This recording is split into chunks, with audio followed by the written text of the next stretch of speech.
Alrighty, welcome to another one of Mr. Lang's vlogs. Today we're taking a look at the industrial north and the agricultural south, and as they both grew and grew apart. So let's get into it. So first, you can see on the map here, definitely the US has changed. It's grown quite a bit, and a lot of this has led to a lot of different economic changes that have gone on as well. Now, these economic changes, again, on how these parts of the country make money, has drastically created a division between them. There are three sections of our country at this point, then all three of them are also going to go ahead and, well, have an economy that's very, very different. The North is going to have an economy based on manufacturing, based on trade. You know, these are incredible times here in the North, where the Industrial Revolution has gone through its paces, and we're getting new inventions and factories are popping up everywhere. In the South, it's a little different. They're going to be primarily agricultural, so they're not going to have a lot of factories down there. They also are going to rely on the horrible institution of slavery. That's how they're going to raise their money, and of course that's how they're going to raise crops, is through slavery for their economy. And in the West, you're going to have settlers who are going to go ahead and buy cheap land and then get good transportation out there through the railroads as the railroads start to pick up during this era. But it really is the settlers that were going out there for cheap land that are going to start, different, markets, as well as trapping and hunting as well, to go ahead and, well, earn their keep, earn their money. So first we're going to talk about North. Now the North did have some farming, however they were mainly small farms. Again, when it comes down to it, the labor was provided by family members. In fact, it would be, this is why slavery didn't really take off up here in the North, is because it didn't make any sense.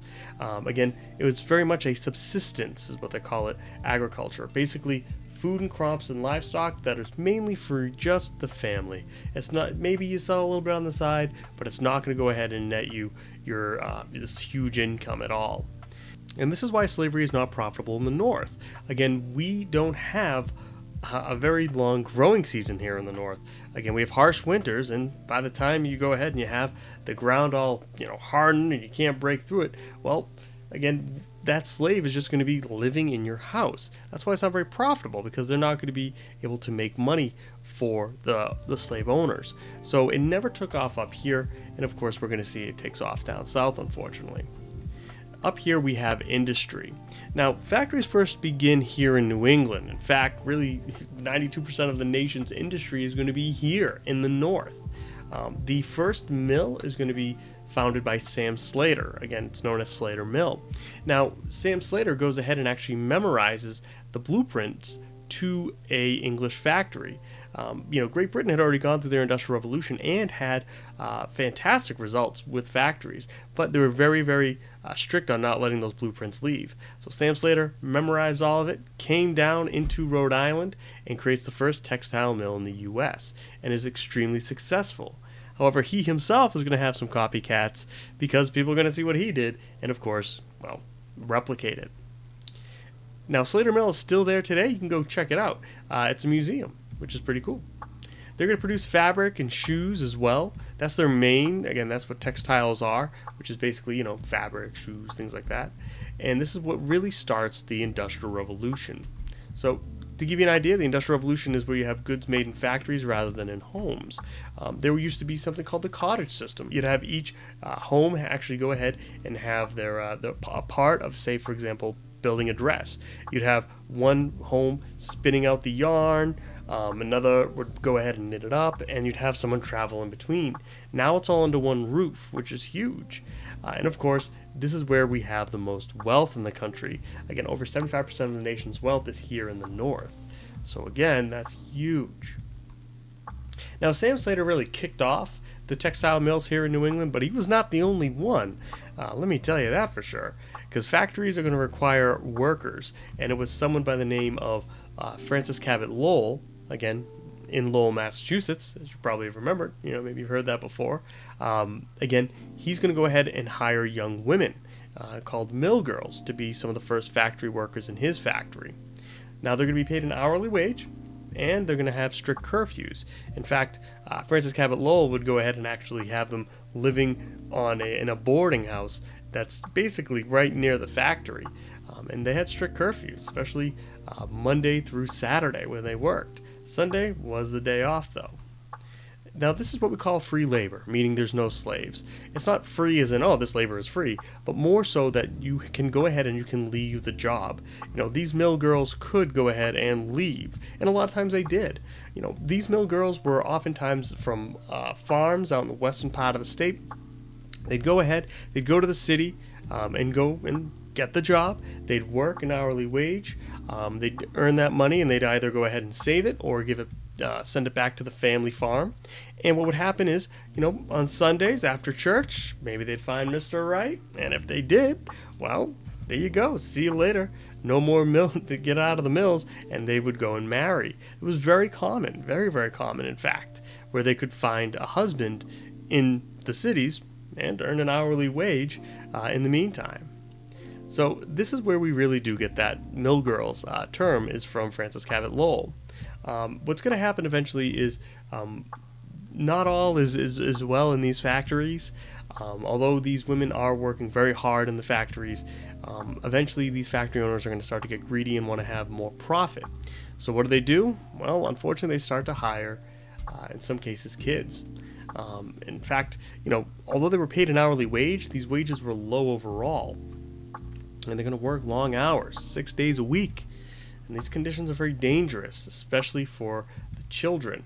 Oftentimes when children were working in factories, they didn't turn off the machines, and they had small hands so they could reach in and unclog some of the machines. Unfortunately, that's how they can get injured. No workman's comp, as we say nowadays. So again, if you could not work, you would simply get fired on the spot, unfortunately. It's a horrible system up here. Now, what ends up happening is by 1850, most of these mill girls are no longer. In fact, they're going to be replaced by immigrants in the factories because these immigrants are willing to work for lower wages. These are immigrants that are coming over from, Europe during this time, especially the Irish and the Germans.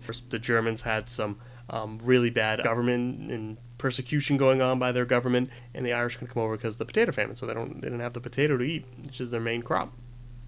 So these immigrants are willing to work for lower wages because they need to survive.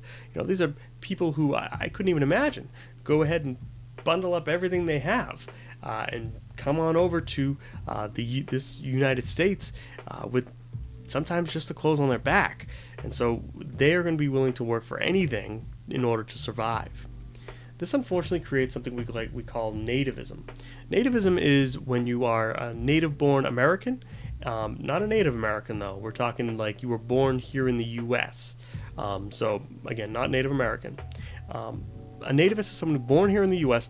that has strong anti-immigrant feelings, almost an intense hatred for them, claiming that immigrants were brought over strange diseases, and that immigrants were, working for cheaper wages, and that they were all criminals, like stuff that were stereotypes that weren't necessarily true by any means.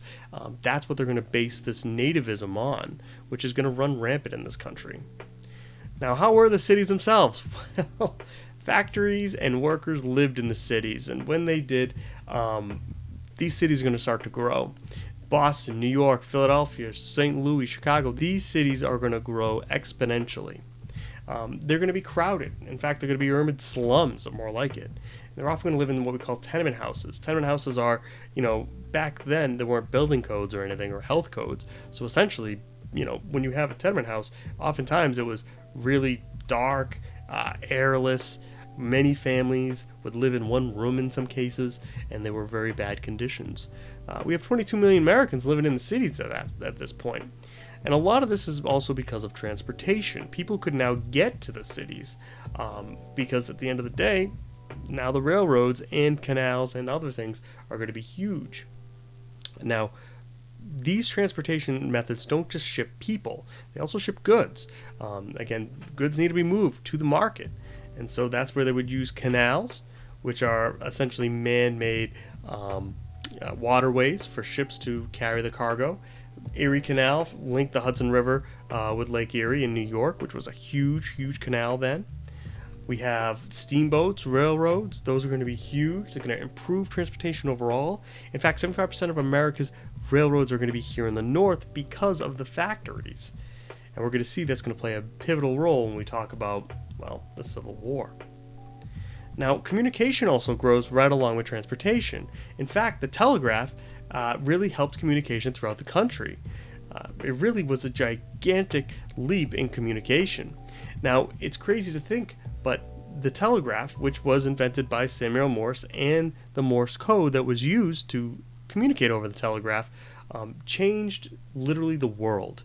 Now you could go ahead and send a message almost instantly from one part of the country to the next. In fact, it's only 45 seconds longer to go ahead and send and decode a Morse code message from the telegraph than a text message today. So yes, in the last 175 years or so, or whatever, at the end of the day, communication has only grown 45 seconds technically, but it has grown easier, that's for sure. Now, this, because it goes right along with transportation, helps with transportation. In fact, these telegraph poles and lines are going to go up right next to the newly built railroads. The North's going to have different social classes. Again, you're wealthy, your businessmen, your factory owners. Then you're going to have your working class that are in the factories themselves. And you'll have the servants and urban poor that are going to be making up the three different classes here in the North. There are also going to be free blacks in the North as well. In fact, it's amazing to see that, even back then, free blacks, although they didn't have rights under the law, unfortunately, they were able to work and get an education in some states. The South is a very vastly different place at this point, and this is where we're going to shift, as the South is going to primarily be agricultural and based on farming. It's a plantation economy where we have, in some cases small farms, in some cases gigantic farms, growing cash crops. Now, these cash crops were originally tobacco, sugar, and eventually cotton is going to explode. That's going to be one of the biggest exports of the South, and even rice as well. These large farms or plantations are going to be all over the South, yet they are going to be a lot smaller than you think. We're going to talk about that. The purpose was obviously to make a profit. Again, as these are the wealthy landowners who are also slave owners that are going to have these huge plantations. But we're going to see more. A lot of like the misconception is that the plantations were just everywhere in the South, but they really weren't. In fact, it was a small minority that were, of course, plantation owners. The majority were small farmers. In fact, to be honest, a lot of the small farmers had pretty horrible land up in the mountains because that's all they could afford. Now, King Cotton, unfortunately, it takes over the South. In 1790, Eli Whitney goes ahead and invents the cotton gin. And I feel for Eli Whitney here. The cotton gin cleans the seeds out of the cotton. So it makes it, easier to go ahead, because if you ever see when you cotton on the crop itself, it has seeds in the white cotton. So in order to go ahead and string out the cotton, you had to go ahead and you pick out the seeds. Well, not anymore. Again, the cotton gin combs right through it, gets all those seeds out. Eli Whitney went ahead and invented this, thinking that it would help get rid of slavery, that you wouldn't need slaves to go ahead and take the seeds out of cotton. Well, it's not true. In fact, it did the exact opposite of what he wanted. In fact, cotton grew more. The cotton industry blew up here. It was gigantic, and more slaves were needed. In fact, it just had more slaves out in the fields. By 1820s, cotton was half of our total exports. That's big business, huge business. How much? Well, here's your cotton industry in 1820. Okay, it's pretty big, but it grows even more throughout the 1800s, throughout what we call the 19th century. I mean, look at it in 1860. That's a huge leap. Again, 1820 to 1860, that's gigantic. The labor, unfortunately, the source of labor on cotton plantations were slaves. that's unfortunately who did this work. We had 4 million slaves in the country by 1860. Slaves were altogether about a third of the total population of the South. In fact, in some places, slaves outnumbered whites. Slavery is what we had here in the U.S., the type of slavery we had. It's a system of slavery in which one human being is being owned by another, and as property. Slaves did not have any rights. They unfortunately had as many rights as the Chromebook you're typing on right now, unfortunately. That's what they were seen as in the eyes of the law. And of course, this is a lifelong condition. This isn't something that, like an indentured servant, they serve a certain amount of time and then they're free. This is lifelong, unless their master were to set them free. Slaves were also inherited, meaning the children of slaves were also slaves. And it's very oftentimes it was cruel and it was brutal. Although not all the time, we're going to talk about that. Granted, you can't deny holding someone else, owning someone else, and holding them in bondage is absolutely horrific. So the different social classes that we have in the South are the wealthy white plantation owners. They're not going to be as much as you think. We're going to talk about that. They're going to live very much near rivers because, again, that's going to be huge for transporting cotton, and they're going to live on those rich flatlands. Altogether, in 1860, there was only 10,000 wealthy families in the actual South. That's actually not a lot in comparison to the entire majority of the population, which we're going to talk about. Now, that's going to classify as people who own more than 50 slaves. They were very much a minority in the South, but they're going to be the political and economic power. They're going to be the ones that are going to be representatives in the state house, representatives federally as well. Now, the slave trade was banned in 1808, and we thought, our forefathers thought that would end slavery, but it's not true. Again, slaves are humans; they can reproduce. So the demand actually rises because of that. Your average slave cost in 1790 cost $300. It's going to cost $1,500 in 1860, and that's in their money, okay, not our money. Now, slave traders are going to begin to smuggle slaves in after the slave trade is banned. That's how we get a huge influx of slaves as well. So, if the minority was the plantation owners, who were the majority of the Southerners? Well, they were yeoman farmers.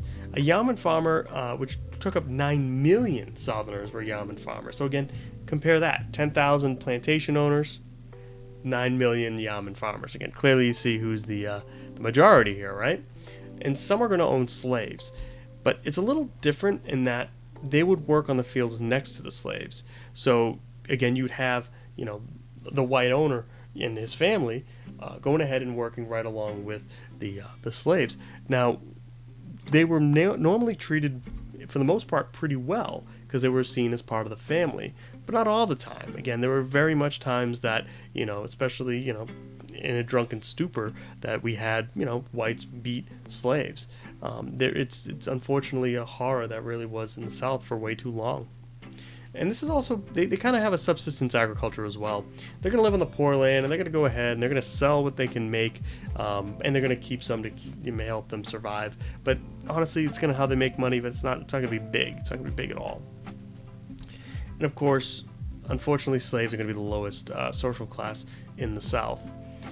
They had no rights. They could be sold at any time. Families were split up. Most did hard labor in the fields. It's absolutely horrible. Now, the entire economy of the South is going to be entirely focused on agriculture. It really is. There's very little industry, and when the Civil War breaks out, spoiler alert, we are going to see that they're going to be ill-prepared for this war because of that. There's going to be very few cities or big cities down south. There are going to be some, but very few. Not a lot of canals, not a lot of railroads either.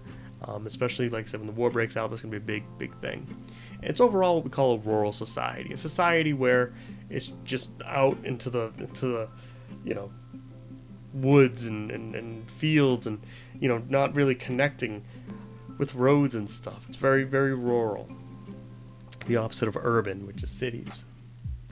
So we have people against slavery here. And thank goodness, these are voices that are going to go ahead and try to really get the point across that slavery is an evil that needs to go away. Frederick Douglass is probably one of the most famous as being a runaway slave who runs away to New Bedford, to Massachusetts, and really devotes his life later in life to going ahead and abolishing or getting rid of slavery.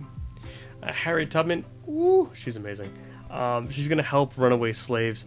She's also going to be a scout during the Civil War. She's fantastic. We've talked about her earlier, but man, she's incredible.